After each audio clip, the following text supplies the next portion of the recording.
did a fantastic job of firefighting. In the blog that first broke this news out, here's the Vice President of Corporate Communications writing a personalized email, personalized comment to his post. They found that Domino's Pizza wasn't even on Twitter. The smokers syndrome was gone, which is like, there's this guy smoking, you can walk up to him with your cigarette in your mouth without even asking. He'll give a cigarette, you'll light it up and then begin to get into discussions, right? Not even on Twitter. How the hell are they going to communicate with people on Twitter when they open this Twitter account? And the same thing happened with Coca-Cola. They went on to Facebook, they found tons of fans, but they weren't doing it. So they quickly hired the people who were doing this. And then the CEO of the company went on Facebook and publicly apologized.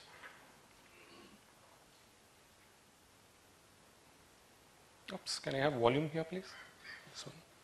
Discovered a video of two Domino's team members who thought that their acts would be a funny YouTube hoax. We sincerely apologize for this incident. We thank members of the online community who quickly alerted us and allowed us to take immediate action. I'll tell you an interesting thing that happened. Here's my presentation.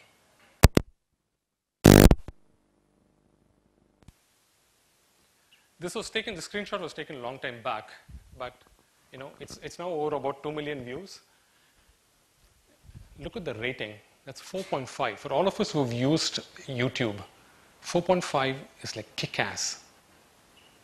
It's the Indiran ratings sort of thing. It's really, really good out there. And look at the amount of comments, 6,087. And almost 95% of the response was actually positive. They said, good, you owned up this. You guys made a mistake. Maybe it's beyond your control, but you owned up the mistake. You came and publicly apologized. You didn't brush it under the carpet. You didn't hush it down. So that was a very good response out there. And then the very next morning, Pizza Hut's homepage had a small change. Find that out.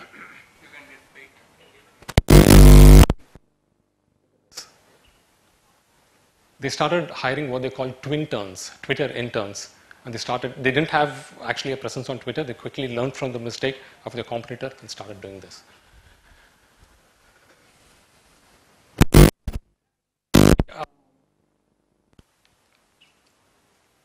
Anything to share? Your own experiences? Something that others should learn from? Actually, I have one case where we had to fire one of the employees for his inefficiency and at the end of his probation. That guy went out and started using this Facebook and YouTube, talking so much ill of the organization. And every now and then he's still unemployed and he has no other perhaps occasion. So he has Actually, I'll just quickly give this chocolate. Could you give me his email ID? We'd love to hire him. In our company, our employees are encouraged to sit on Facebook, on Twitter, and I'm just joking. Yeah, what were you saying, sir? So that employee is every now and then talking Ill about your company. Ill about the organization, and even some of the internal things, normally which happens, he interprets it in his own way and gives a bad publicity. We do not know how So to now we won't hire him. Huh? We won't hire him. Can I have the chocolate back? No, just kidding. Yeah, but that is true. So what do you do? So Kuri, the question is to you. What do you do about employees who are out of the entire network and who start bad-mouthing about your company? And you do it on a place outside. See, the point is people will talk. Either it's on your company forum or outside the company forum, people will talk. The conversation is not under your control. The best thing you can do is start having that kind of a conversation. I call it the helmet syndrome. If you're traveling on a bike on Mount Road, there's another guy who comes, quickly crosses you, you almost fall down, and the first thing is, asshole, and you start bad-mouthing this guy. And then this guy removes his helmet, and you find he's your next-door uncle. And then immediately say, enna uncle indha mari pandringa, ennachu uncle, your tone completely changes, and that's exactly what happens online as well. If you're anonymous and if you have that corporate wheel in front of you, people will start to bombard you. But the minute you have that human touch, the minute you start there's the humanness in your voice and the communication, the complete thing changes. We have been ignoring for the past 6 months. It is happening. Even yesterday, we have started telling something, and that too a very sensitive organization. I do not know what is the impact or the sufferings we undergo, but we are taking it, swallowing it. Whether legal recourse is available, we are contemplating for a legal recourse. But again, as you said, it will give more publicity. Yeah. As you said, only very few people are on the Facebook. And if you go for legal publicity, press will come, media will come again. Again, who is right, who is wrong, subsequently only has to come. But a lot of publicity will take place. So we are swallowing it and suffering.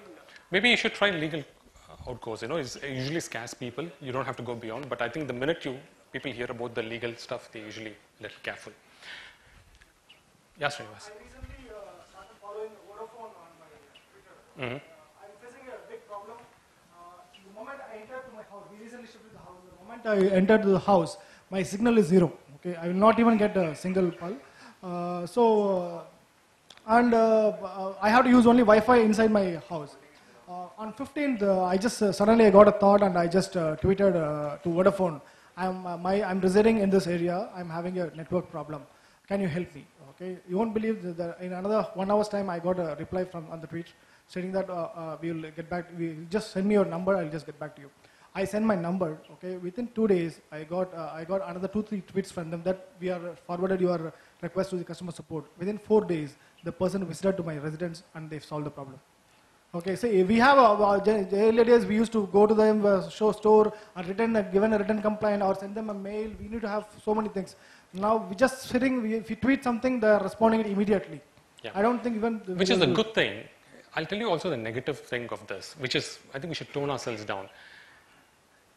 Right now, Twitter and Facebook, there are very, very less people who are using it, so it's very easy, for people to quickly start solving these problems. When a lot more people start coming, it'll become the same thing, right? And, you have your email, customer complaint email, 10 years back. If you sent an email, maybe you get it back, reply back. So, it's good that people are responding back, but I think we should also keep our expectations a little low. So, I have one more question. Sure. When you say that it is paid to tweet, Mm-hmm. and a customer therefore starts tweeting positively or negatively, as case might be, somebody also sees these tweets. Yeah. He knows he's being paid. Yeah. So how neutral is that after that? See, a company has to be absolutely transparent. See, I'll tell you what, this is what we do for a living actually, right? So we help corporate customers get online and start doing the right kind of conversations. So, so what people like us, what we do is that we go to corporate companies, we tell them that you want to be online, but you may not have the bandwidth to do this, or you may not know how to do this. We've burnt our fingers hard, we have learned lessons the hard way over the last so many years, and we can learn from what is the right thing to do, what are the not so right things to do. So, and when you start tweeting or handling someone else's Facebook account, you never do this completely on your own. You do this with very, very close collaboration with the company, either with the PR team, with the corporate communications team, or with the top management, and you understand what are the things that needs to be done. Also, they're not paying you to be impartial. They're paying you to be impartial. They don't want impartiality. No, actually, you know what? In some cases, So, as a person, as a casual producer, if I know that the positive remarks have been paid for, no, but these are not positive remarks. No. Let me.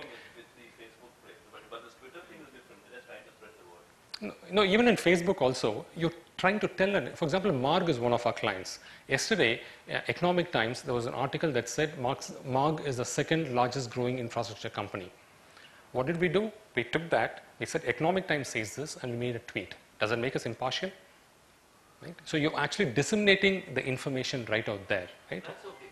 But if I say that I have had a great experience, No. and I've been paid to say No. that, Yeah, that is wrong, right? Then you're seeding, fake information or false information. Pizza Hut thing was about. No. They're saying that, there could so much activities happening out there. There'll be contests, various other stuff. Tell what is happening out there. It's not about, faking news and giving wrong information. Feedback. It's only information dissemination. That's right. And even responding to people.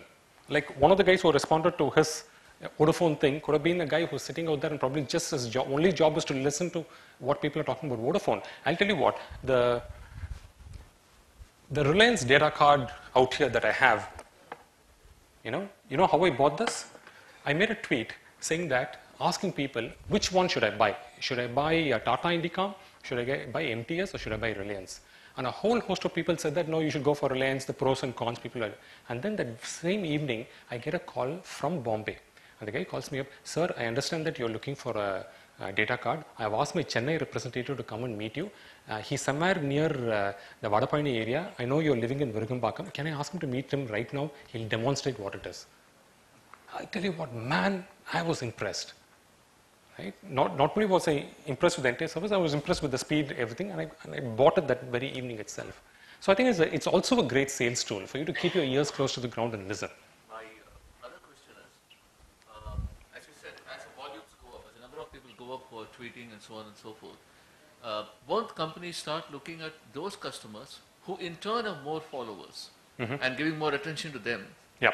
Like somebody like you, for example, you will get more attention, like he pointed out, than somebody like me who has maybe one person who has foolishly started following my tweets. So they will probably ignore what I have to say. My voice doesn't matter so much. So in which case it will deteriorate into the current situation of, more important customers get heard anyway. Absolutely, it will. It definitely will. Yeah, okay. But there's also the long tail, right? When lots of people start complaining, then, it'll all get together and start creating problems. So. Yeah. I'm not sure why we are talking about which is good or which is bad and why we are more concerned about that. I think our topic is online advertising. Yeah. How to leverage our brands. Yeah. Right? You need to do all these things to create and to promote your brand. Yeah. Right? I don't know why we are talking about the bad things or okay. I think it's irrelevant, and we are all going to learn about how the brands are leveraging the online social media, right? Yeah. And whatever the Coca-Cola is doing and whatever the Jet Airways has done, I would say they are trying to leverage the online